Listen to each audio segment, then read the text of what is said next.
Assalamualaikum warahmatullahi wabarakatuh. Silakan dibuka PDF yang Ibu bagikan. Judulnya adalah gelombang berjalan ya. Gelombang berjalan itu adalah gelombang yang amplitudo dan fasenya sama di setiap titik yang dilalui di gelombang. Ya, jadi amplitudo pada tali yang digetarkan terus-menerus akan selalu tetap. Oleh karenanya, gelombang yang memiliki amplitudo yang tetap setiap saat disebut gelombang berjalan. Ini persamaan simpangannya Y sama dengan A sin omega T ya. A itu adalah amplitude, omega adalah kecepatan sudut, satuannya radian per sekon. Kemudian bisa juga diganti dengan 2 dikali V dikali F. F-nya itu frekuensi dikali dengan T.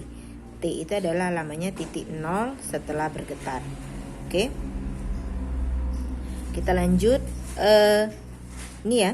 Sin 2pi per T jika kita ganti frekuensinya tadi dengan periode. Jadi 2πf itu bisa diganti dengan 2pi per T kalau pakai periode. Kalau pakai frekuensi 2πf tadi. Y sama dengan A sin 2pi T per T. Sama ya ini kedudukannya. Y sama dengan 2pi dikali dengan C. C itu adalah T per T ya. Atau fasenya. Kemudian kita masuk ke sini. Ini rumus umum persamaan gelombang adalah Y sama dengan A sin omega T plus Kx. K adalah bilangan gelombang. Tapi ada ketentuan nilai A itu plus berarti simpangannya awal gelombang itu ke atas. Kalau min berarti simpangan awal gelombang ke bawah. Kalau K-nya negatif, ini ya, berarti gelombang merambat ke kanan. Plus berarti gelombang merambat ke kiri. Jadi kalian nanti ini ketentuannya ada plus A dan min. Nah, jadi kalau dia ke arah mana ya, simpangan awal gelombang itu dilihat dari plus atau minnya. Kemudian kalau gelombang merambat ke arah kanan atau kirinya itu dilihat dari nilai K-nya. K itu adalah bilangan gelombang ya. Kemudian ini persamaan kecepatan itu adalah turunan dari tadi ya. Kayak kita belajar waktu kelas 10 itu ada simpangan, ada ini kalau ini simpangan ya. Kalau di kelas 10 itu adalah perpindahan, kemudian kecepatan, percepatan. Jadi diturunkan ya. Kalau diturunkan do Y per do T itu sama dengan do A sin omega T min Kx. Jadi persamaan umumnya lebih sering ditulis min Kx. Ya, berarti min K itu simpangannya merambat ke arah kanan ya. Kemudian V sama dengan A dikali omega cos omega T min Kx. Jadi ini adalah turunan dari simpangan tadi. Itu adalah kecepatan. Kemudian untuk percepatan turunan dari kecepatan. Jadi turunan dari kecepatan adalah diturunkan do AW cos omega T min Kx itu adalah A dikali omega dikali min sin omega T min Kx dikali dengan W omega ya. Jadi omeganya itu diturunkan jadinya adalah omeganya kuadrat ya, omega kali omega. Nih. Kemudian ini sudut fase, rumusnya adalah theta P per 2pi ya. Omega T min Kx per 2pi. Atau bisa juga diganti dengan T waktu per T periode dikurang dengan X per lambda. Lambda adalah panjang gelombang ya. Kemudian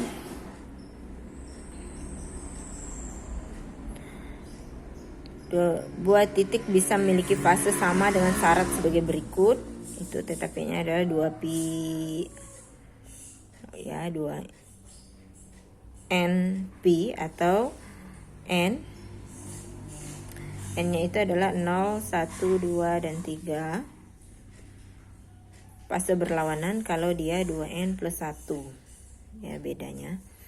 Kemudian kita lihat ke soal. Ini ada Y sama dengan 10 sin 2pi dalam kurung 0,5x min 2t. Ingat yang sebelah x adalah K, walaupun persamaan umumnya tadi nilai K-nya di belakang ya. Jadi kita masukkan ke persamaannya ke jawaban.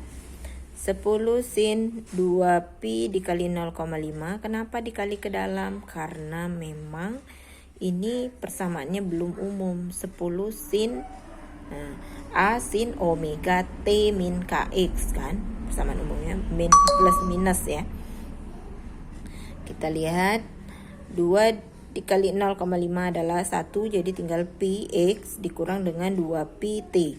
Jadi cara mencari pertama adalah omega sama dengan 4pi. Karena kita tahu di sebelah T itu adalah nilai 4pi. Jadi kita masukkan nilai omeganya adalah 4pi berdasarkan persamaan umum tadi. A sin omega T. Berarti sebelahnya itu adalah omega min KX ya. F-nya adalah 2 Hz.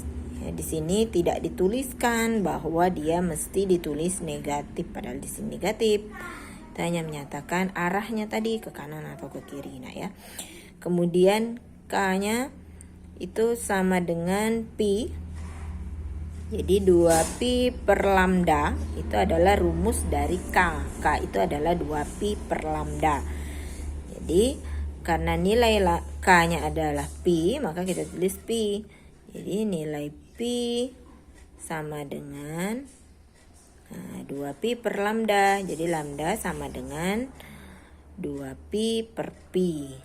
Jadi 2, atau bisa juga gunakan rumus singkat yaitu V sama dengan omega per K ya. Boleh juga seperti itu. Boleh juga kita masukkan ke persamaan V sama dengan lambda dikali F. Lambdanya adalah 2, F-nya adalah 2, jadi hasilnya 4. Kalau kita pakai rumus singkat tadi, omega dibagi dengan K, berarti omeganya 4pi dibagi dengan K-nya adalah pi. Jadi 4pi dibagi pi hasilnya 4. Sama saja anak ya. Kemudian ada soal nomor 2. Nomor 2 kita baca soalnya. Suatu gelombang frekuensinya 500 Hz merambat dengan kecepatan 300 meter per sekon. Berapa jarak antara dua titik yang berbeda sudut fase? Ini sudah kita pelajari minggu lalu. Sudah ada bisa yang jawab juga. Itu masih rumus umumnya adalah V sama dengan lambda dikali F. Maka untuk mencari lambda adalah P per F. Jadi 300 per 500 sama dengan 3 per 5. Kemudian kita gunakan rumus beda fase ya. Delta C sama dengan delta X per lambda. Ya, kalau ditanya delta X berarti dikalikan saja. Kita kalikan. Nah, ya, untuk beda fasenya itu adalah delta sudut yang tadi, sudut 60 derajat dibagi dengan 2pi. Nilai pi dalam sudut adalah 180. Jadi 2 dikali 180 hasilnya 360. Jadi 3 dikali 60 180 dibagi dengan 5 dikali 360 hasilnya disederhanakan jadi 1/10 atau 0,1 meter. Oke. Kemudian ada gelombang stasioner, ada ujung bebas dan ujung tetap. Kalau ujung bebas berarti kalau kita gunakan tali, kita buat gelombang ya. Maka yang paling ujung ini kita buatkan gelang gitu. Nah, misalnya gelang kita ikat tali, kita masukkan dalam lubang tiang. Maka kita getar-getarkan, otomatis ujungnya bergerak-gerak, ikut bergerak kan, seiring dengan getaran kita. Maka itu dinamakan ujung bebas.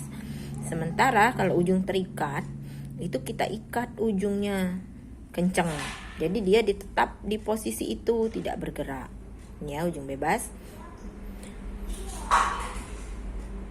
Kita masuk ke persamaan umum. Ujung bebas adalah YP sama dengan 2A cos KX sin omega T. Jadi kalau kita ketemu persamaan, ada cosnya di depan, sinnya di belakang, berarti dia ujung bebas ya. Kemudian amplitudo di titik P itu berarti kita potong aja yang sini depan, 2A cos KX ya. Kemudian P N sama dengan setengah lambda dikali N. Kenapa dia PN? Itu P itu menyatakan perut. Kalau misalnya ini ya, ini perutnya. Nah, yang atas-atas ini nak. Ini yang gelembung-gelembung ini namanya perut. Kemudian yang ini menyimpul di tengah-tengah ini namanya simpul. Jadi simpul 1, simpul 2, simpul 3, perut 1, perut 2, perut 3. Karena ujungnya bebas maka dia jadi perut. Oke. Kemudian kita masukkan PN sama dengan setengah lambda kali N, SN adalah seperempat lambda 2N plus 1 ya.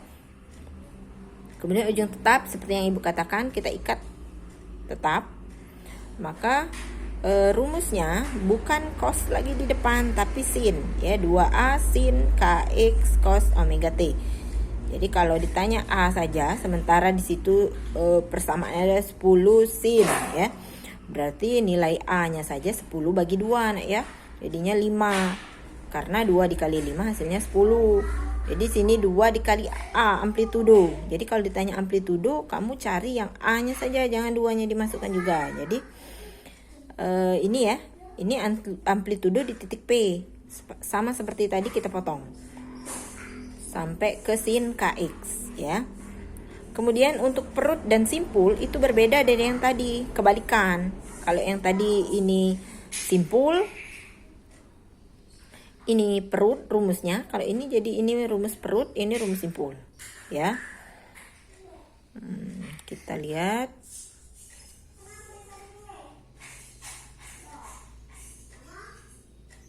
Nih ya, soal nomor 2.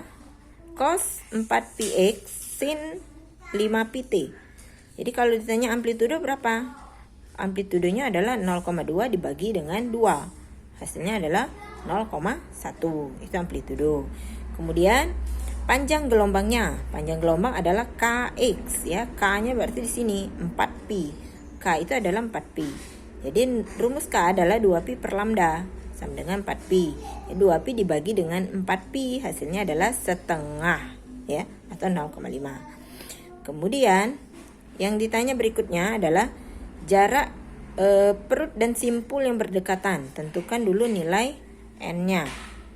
Kita buat N-nya adalah 0. Jadi kita masukkan rumus N-nya 0, maka dia hasilnya ada seperempat lambda.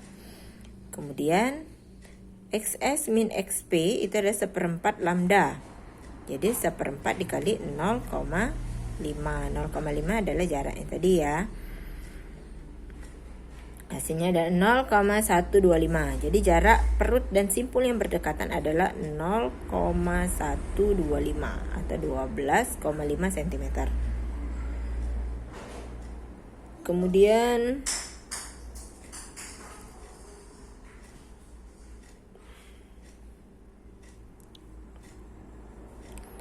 soal nomor 3. Sebuah tali yang panjangnya 95 cm di rentangan salah satu ujung tali tersebut digetarkan harmonik naik turun dengan amplitudo 8 cm dan frekuensi 14 Hz ya. Sementara itu ujung talinya terikat. Berarti ujung terikat. Kalau kita tahu seperti ini, kalau ujung terikat berarti sinnya dulu atau cosnya dulu di depan. Kemudian jika getaran tersebut merambat dengan kecepatan, tentukan letak simpul kelima dan perut kedua. Simpul kelima dan perut kedua ya. Ini kita buat diketahuinya dulu. F-nya seperempat S, V-nya adalah 3 cm.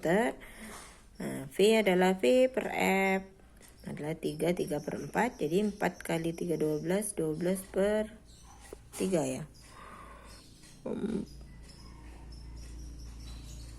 Per 1 ya, 1 per 4 F-nya. Salah lihat Ibu. Sama dengan 12 cm. Oke. Kemudian lanjut ke XS5. Letak simpul kelima. N-nya 4. Kenapa?